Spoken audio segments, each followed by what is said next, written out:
Assalamualaikum warahmatullahi wabarakatuh. Saya Muhammad Zulkifli Nurdian akan menyampaikan mengenai tentang gangguan bahasa yang mana mengenai afasia. Oke, yang pertama kita pahami adalah yang pertama adalah gangguan bahasa. Gangguan bahasa itu apa sih? Gangguan bahasa yakni suatu yang menghambat seseorang dalam memahami bahasa. Yang mana eh, sebuah kesulitan yang mana dalam mengutarakan bahasa itu kita susah, mungkin gagu ataupun biasanya terbata-bata dalam mengucapkan suatu kata ataupun lupa atau tidak menguasai dari suatu tata bahasa tersebut. Ada beberapa faktor yang melatar belakangi daripada gangguan bahasa ini sendiri. Menurut Firmansyah yang dikutip oleh yang dikutip dari jurnal Elsa, ada tiga sebab yang melatar belakang. Yang pertama adalah faktor medis. Faktor medis ini adalah dikarenakan cedera yang terjadi di otak, yang mana hal ini bisa terjadi mungkin karena satu atau lain hal, benturan dan lain sebagainya di kepala, ataupun yang kedua adalah disebabkan dari mulai rahim, yakni mungkin ibunya dulu sewaktu masih mengandung terlalu banyak obat-obatan ataupun lainnya yang dapat mempengaruhi kesehatan si janin. Oke, yang kedua adalah faktor fisiologis. Faktor ini disebabkan karena adanya gangguan saraf yang meliputi saraf organ untuk pendengaran dan pengucapan ataupun organ bicara, yang mana meliputi lidah, telinga, hidung karena mungkin bindeng dan lain sebagainya itu mempengaruhi, jadi masuk hidung juga, dan juga pita suara.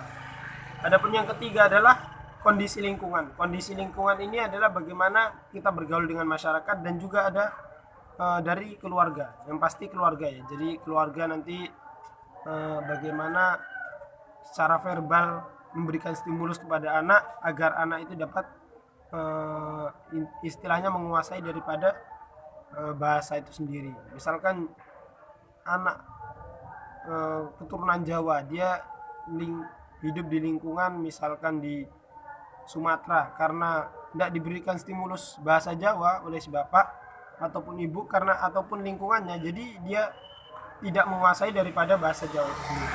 Oke, selanjutnya bentuk ataupun jenis daripada gangguan berbahasa. Jadi gangguan berbahasa sendiri ini memiliki bentuk gangguan itu sendiri ya. Yang mana menurut Firmansyah, yang mana dikutip oleh Isti Nur Hidayati dalam makalahnya, menurut Firmansyah ada gangguan yakni berupa gangguan kelancaran dalam berbicara dan juga gangguan kelancaran dalam berbahasa dan juga afasia. Lalu yang akan kami bahas adalah afasia. Apa sih afasia itu? Afasia adalah gangguan komunikasi yang disebabkan kerusakan pada bagian otak ya, yang mengandung bahasa. Jadi di otak itu ada bagian otak yang mana fungsinya adalah menguasai bahasa itu sendiri, yang mana biasanya di neosfer serabi kiri otak.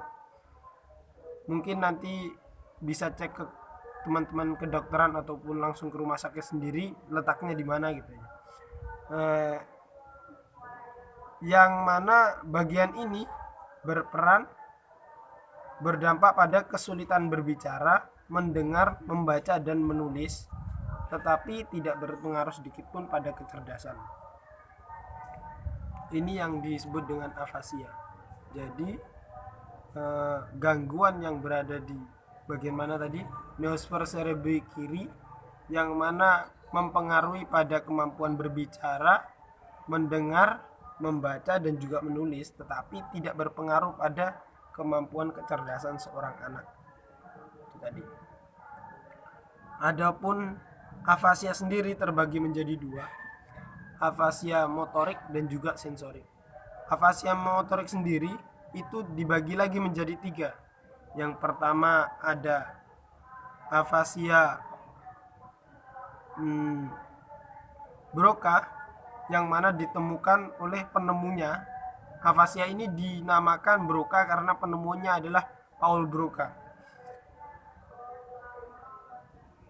yang mana merupakan sebuah gangguan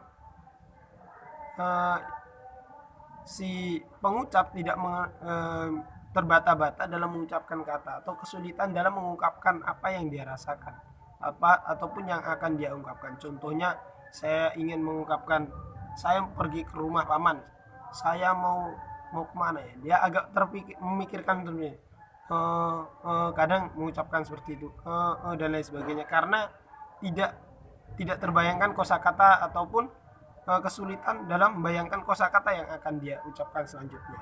Yang kedua ada afasia, ini bahasanya agak susah ini. Range C, yakni sebuah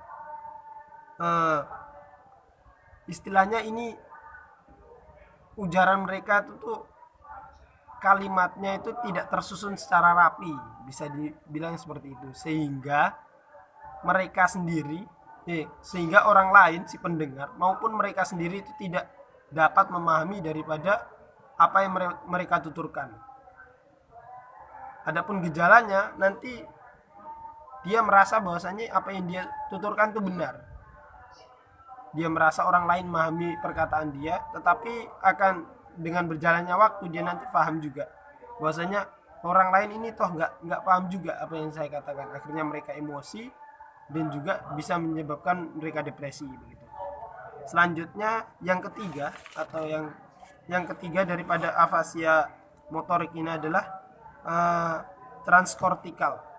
Afasia ini jenis gejalanya hampir mirip dengan Broca, yakni kesulitan dalam mengungkapkan suatu perkataan, tetapi untuk mengulangi perkataan orang lain, misalkan saya mengucapkan ke orang afasia tersebut, saya haus, dia suruh mengulangi, dia lancar, tidak kesulitan.